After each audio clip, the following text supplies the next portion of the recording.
मार्च 2002 की ठंडी रात, सुनसान रास्ता और नहर के किनारे खड़ी एक लाल साड़ी में लिपटी औरत। पहले मुझे लगा कि वो कोई परछाई है, लेकिन जैसे जैसे मैं करीब पहुंचा वो साफ होती गई और जब उसने अपना चेहरा उठाया उस पल मुझे ये समझ आ गया कि वो कोई औरत नहीं है। दोस्तों, आज के भौतिक घटना के एपिसोड को हम दिलीप जी के पॉइंट ऑफ व्यू से सुनेंगे, जिनके साथ ये घटना वास्तव में घटा था। ये घटना मार्च 2002 की है, जब मैं 25 साल का था और पश्चिम बंगाल के एक छोटे से गांव खड़गपुर में रहता था। मार्च का महीना था, लेकिन हल्की ठंड अब भी वातावरण में बनी हुई थी। एक दिन मुझे एक आवश्यक कार्य के चलते लगभग 13 किलोमीटर दूर स्थित एक गांव जाना पड़ा, इसलिए मैंने अपनी साइकिल उठाई और सुबह ही निकल पड़ा ताकि समय से अपने काम को निपटाकर घर वापस लौट सकूं। दिन भर के काम के बाद जब मैं वापस लौटने की तैयारी कर रहा था तब शाम के 7 बज चुके थे। अंधेरा धीरे धीरे पसर रहा था और हवा में हल्की ठंडक भी महसूस हो रही थी। उस दौरान मैं जिस रास्ते से आगे बढ़ रहा था, अगर मैं उसी रास्ते से आगे चलता रहता तो मुझे घर पहुंचने में कई घंटे लगने वाले थे। इसीलिए घर जल्दी पहुंचने की इच्छा में मैंने एक छोटा रास्ता लेने का निर्णय लिया जो मुझे जल्दी घर पहुंचा सकता था। पर यह रास्ता मुख्य मार्ग की तुलना में बहुत ही संकरा, यानी कि बहुत ही पतला और बहुत ही खराब हालत में था, इसलिए यहाँ से ज्यादातर लोग आया जाया नहीं करते थे। हालांकि इस घटना के पहले मैं एक आध बार इस रास्ते का इस्तेमाल कर चुका था, इसलिए मुझे पता था कि उस रास्ते को लेने में मुझे ज्यादा परेशानी नहीं होगी। इसलिए मैंने अपने साइकिल को उस तरफ मोड़ लिया। पर जैसे जैसे मैं आगे बढ़ता गया रास्ता और भी खराब होता गया। हालांकि मुझे इस बात की तो उम्मीद थी, लेकिन इसके आगे जो होने वाला था उसके बारे में मैंने सपने में भी नहीं सोचा था। आधे रास्ते को पार करने के बाद मैं एक सुनसान इलाके में जा पहुंचा, पर उसके दोनों तरफ खेत नहीं थे। एक तरफ बहुत ही बड़ी नहर थी और दूसरी तरफ एक छोटा सा जंगल जहां पहले कभी एक शमशान घाट हुआ करता था।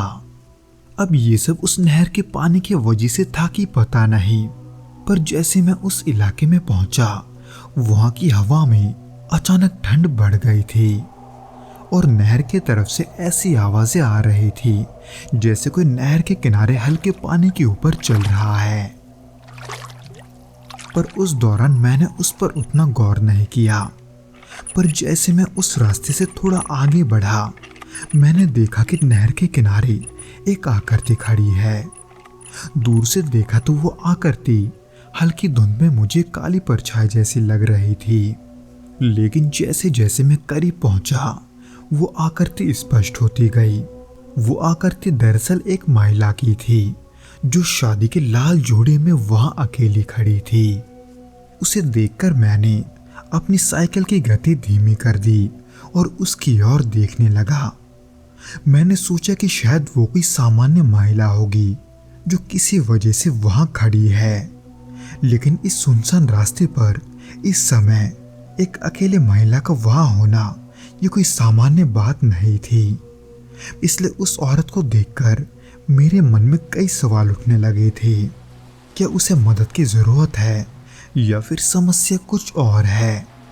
इसलिए मैं अपने साइकिल से उतरकर उस औरत की ओर बढ़ने लगा। पर जैसे मैं उसके करीब पहुंचा उसने धीरे से अपना चेहरा उठाया। उसकी आंखें सीधे मेरी तरफ ही देख रही थी, पर इतने भयानक तरीके से कि मैं डर गया। डर के मारे मेरा शरीर कांपने लगा था और मुझे समझ नहीं आ रहा था कि मैं क्या करूं। फिर अचानक वो महिला बिना किसी आवाज के उस नहर में उतरने लगी। मैंने उसे रोकने की कोशिश तो की थी, लेकिन मेरे पैर वो न जाने क्यों जमीन से उठने का नाम नहीं ले रहे थे, जैसे मानो वो वहीं चिपक गए थे। इसलिए मैं बेबस वहां खड़ा होकर ये सब देखता रहा। वो लाल जोड़ों वाली महिला उस नहर में उतरने के बाद धीरे धीरे पानी में समा गई और कुछ ही पलों में आंखों के सामने से कहीं गायब हो गई। इतने असाधारण और डरावनी चीज को देखने के बाद मैंने तुरंत अपनी साइकिल उठाई और तेजी से घर की ओर बढ़ने लगा। उस दौरान जितना भी रास्ता बचा था, मैं अपने बाकी के रास्तों में किसी न किसी तरह के परछाइयों को देख रहा था।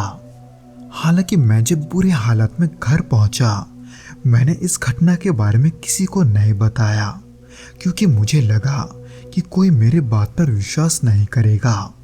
लेकिन उस रात के बाद से मैं उस दुल्हन की कहानी पर यकीन करने लगा।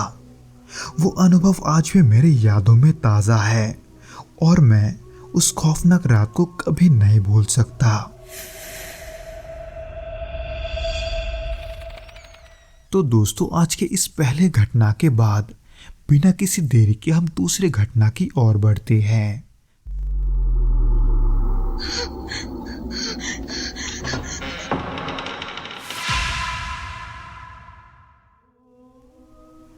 मैं कोलकाता का रहने वाला हूं और ये घटना साल 2012 की है। उस रात कुछ ऐसा हुआ जिसकी मैंने कभी कल्पना भी नहीं की थी। शरद ऋतु की एक ठंडी रात थी। हवा में हल्की नमी थी और दूर से शहर की रोशनी मंद मंद टिमटिमा रही थी। मैं अपने कुछ दोस्तों के साथ हुगली नदी के किनारे घूम रहा था। उसी बीच हमने सोचा कि मुल्लिक घाट पर कुछ देर बैठा जाए। उस समय घाट पर ज्यादा लोग नहीं थे। कुछ मछुआरे अपने जाल समेट रहे थे और कुछ नावें किनारे बंधी हुई थी। पानी का धीमा प्रभाव घाट की सीढ़ियों से टकराकर हल्की आवाज कर रहा था।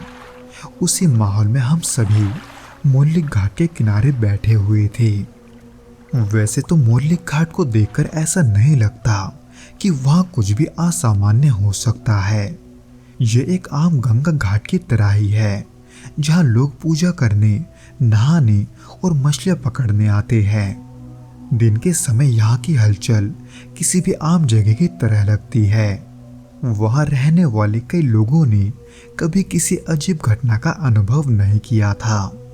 उनके लिए ये बस एक घाट था जहां जीवन और दिनचर्या सामान्य रूप से चलती थी। यही सोचकर हमें भी कभी ऐसा एहसास नहीं हुआ कि यहाँ पर कुछ भयानक हो सकता है। खैर, उस घाट पर बैठे हुए हमें कुछ ही देर हुआ था। फिर थोड़ी देर के बाद मुझे हल्की सी बेचैनी महसूस होने लगी।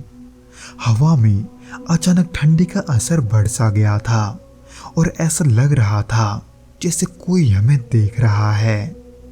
मैंने इधर उधर देखा जरूर, लेकिन वहां कोई नहीं था। फिर अचानक नदी से हल्की हल्की सिसकियों की आवाज आने लगी। पहले तो लगा कि ये सब सिर्फ मेरा भ्रम है, लेकिन मेरे दोस्तों को भी वो आवाज सुनाई दे रहा था।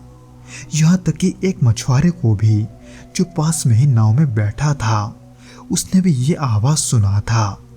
पर उसने हमारी ओर देखा और बिना कुछ कहे जल्दी से वहां से चला गया, जिसे देखकर हमारी घबराहट बढ़ गई थी।